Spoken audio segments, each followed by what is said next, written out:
Tio.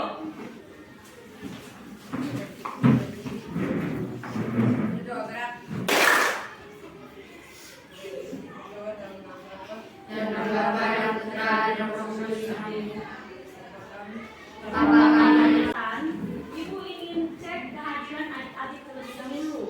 Apa ada yang kita masuk hari ini? Ada? Semua hebat, berarti semuanya semangat untuk belajar IPA hari ini. Jadi hari ini semuanya hadir. Terima kasih adik-adik. Nah sekarang kita akan belajar tentang indikator dari asam dan basa. Jadi apa saja yang bisa kita pakai untuk mengukur apakah larutan ini masuk dalam asam atau basa atau garam. Sebelum ibu masuk kegiatan, ibu akan melakukan tes kemampuan adik-adik mengenai materi yang akan kita pelajari hari ini. Ibu akan kasih soal untuk adik-adik dikerjakan. Ibu kasih waktu 2 menit untuk kerja. Itu salah satu bentuk penilaian yang akan kita lakukan. Sebelum kita masuk, ibu mau mengecek kerapian adik-adik. Ibu minta adik-adik semua untuk berdiri. Coba. Ya, berdiri. Kemudian coba kita lihat pertama diri kita sendiri. Apa sudah rapi? Sudah. Sekarang lihat ke teman yang di samping kiri. Sudah rapi? Sudah. Teman yang samping kanan sudah rapi? Sudah. Ya, hebat. Berarti semua sudah rapi. Silakan duduk. Terima kasih. Di pertemuan kita yang lalu, kita sudah bahas tentang ciri asam dan basa. Ada yang masih ingat ciri asam itu apa?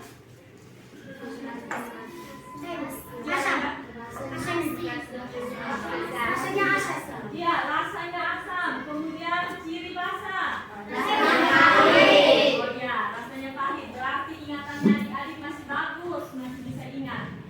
Nah, ya, jadi ini tujuan pembelajaran yang akan kita capai pada hari ini. Yang pertama, melalui kegiatan pengamatan dan literasi, peserta didik mampu menjelaskan definisi asam basa dan garam beserta contohnya yang benar. Nah, definisi asam dan garam ini tujuan yang pertama sudah kita capai pada pertemuan kita yang kemarin. Sekarang kita akan masuk di tujuan kedua dan ketiga. Ada yang mau baca? Yang mau baca tujuan dia, Fani. Melalui percobaan peserta didik mampu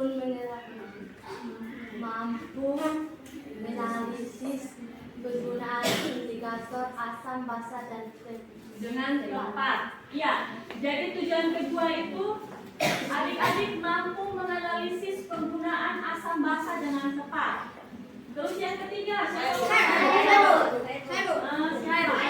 Rado yang angkat tangan duluan. Melalui kegiatan percobaan, peserta didik mampu menjelaskan ciri asam dan basa berdasarkan perubahan warna yang tepat. Melalui kegiatan percobaan, peserta didik mau baca lanjut, Persa. Melalui kegiatan percobaan, peserta didik dapat mengelompokkan zat yang bersifat asam atau basa dengan benar. Ya, jadi ini ada 4 tujuan yang akan kita capai pada pembelajaran kita hari ini. Setelah adik-adik belajar hari ini, yang ibu harapkan itu adik-adik sudah tahu apa saja yang menjadi indikator asam dan basa, kemudian contoh-contoh lain dari asam dan basa, perubahan warna apa yang terjadi pada hari ini. Kita akan belajar tentang asam, basa, dan garam. Kali lalu kita sudah bahas apa saja ciri asam. Nah sekarang kita akan belajar tentang indikator dari asam dan basa. Jadi apa saja yang bisa kita pakai untuk mengukur apakah larutan ini masuk dalam asam atau basa atau garam. Penilaian di awal pembelajaran dan di akhir pembelajaran menggunakan soal-soal. Kemudian ada penilaian keterampilannya adik-adik tentang mengerjakan LKPD. Setelah itu ada penilaian sikap. Penilaian sikapnya adik setelah mengikuti kegiatan. Jadi yang malas-malas ibu nilai. Jadi harus rajin semua, harus aktif semua. Terus karena kerja kelompok berarti harus kerja sama, tidak boleh kerja sendiri-sendiri. Bisa ya, kelompoknya kemarin kita sudah bentuk. Jadi silakan adik-adik duduk sesuai posisi. kelompoknya agar tidak menghalangi kamera. Ayo.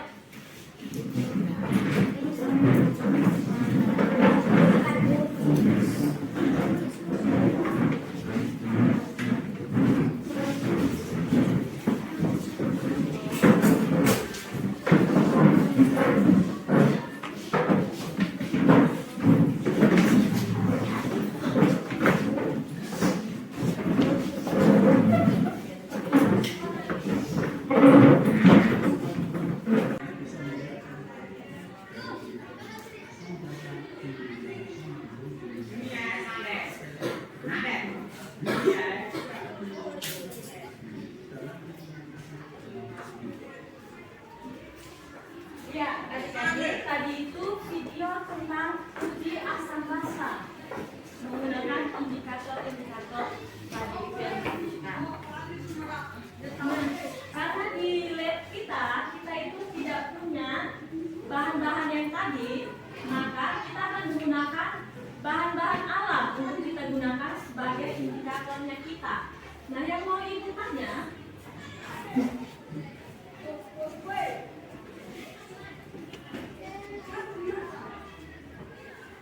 bisa tidak kalau misal kita pakai bahan alam untuk jadi indikator kita? Bisa. Bisa. Kemudian kalau misalnya kita pakai bahan alam, kira-kira akan muncul tidak sifat lain dari asam atau basa? Muncul. Betul, baik. Jadi untuk membuktikan jawaban adik-adik tadi itu benar atau tidak, kita akan melakukan kegiatan sesuai dengan LKPD yang sudah ibu bagi. Baca bagian pendahuluan pada LKPD.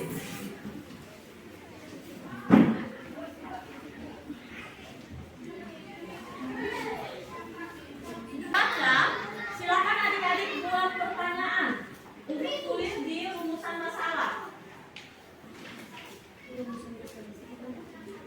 Kelompok mana yang sudah baca? Ayo. Ya, kelompok 4. Bagaimana perubahan warna pada larutan kalau dicampurkan dengan kunyit atau gula? Ya, bagaimana perubahan warna pada larutan kalau dicampurkan dengan kunyit atau gula sepatu? Adik-adik bisa catat pertanyaannya Eti.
Pertanyaannya sudah?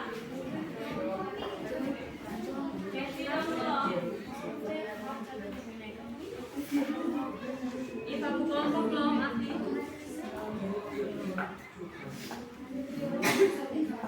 Ya, kelompok belum.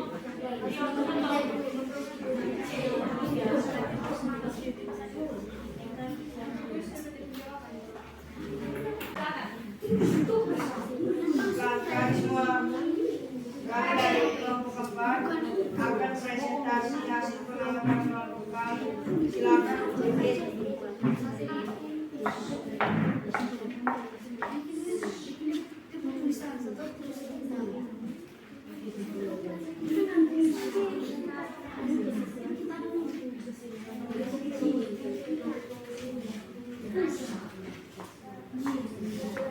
Apakah semua larutan menghasilkan warna yang berbeda jelas? Berbeda pada larutan yang kami uji berbeda. Ayo kasih kuat lagi suaranya Epi.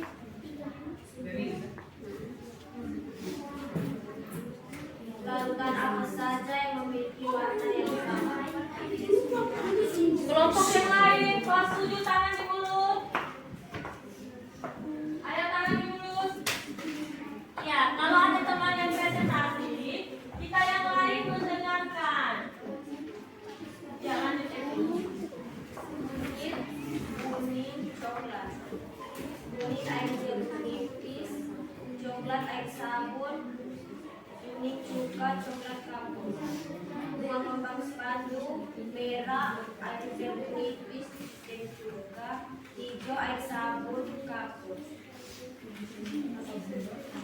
Ayo kelompok 1 yang lain dengan presentasi. Tuliskan ciri asam dan basa berdasarkan perubahan warna. Ya, jadi tadi adik-adik sudah melakukan pengamatan, kemudian melakukan kegiatan diskusi, kemudian presentasi. Mari kita kasih tepuk tangan untuk kita semua. Ya. Sekarang Ibu mau ajak adik-adik untuk buat kesimpulan tentang itu. Ciri asam basa berdasarkan perubahan indikator. Bagaimana ciri asam basa berdasarkan perubahan indikator asam yang tadi adik-adik sudah praktek? Kalau kunyit, kunyit bagaimana dia? Kalau asam? Kuning. Terus kalau basa? Coklat. Terus kalau bunga kembang sepatu asam? Merah. Merah atau merah muda. Kemudian kalau basah? Hijau. Hijau.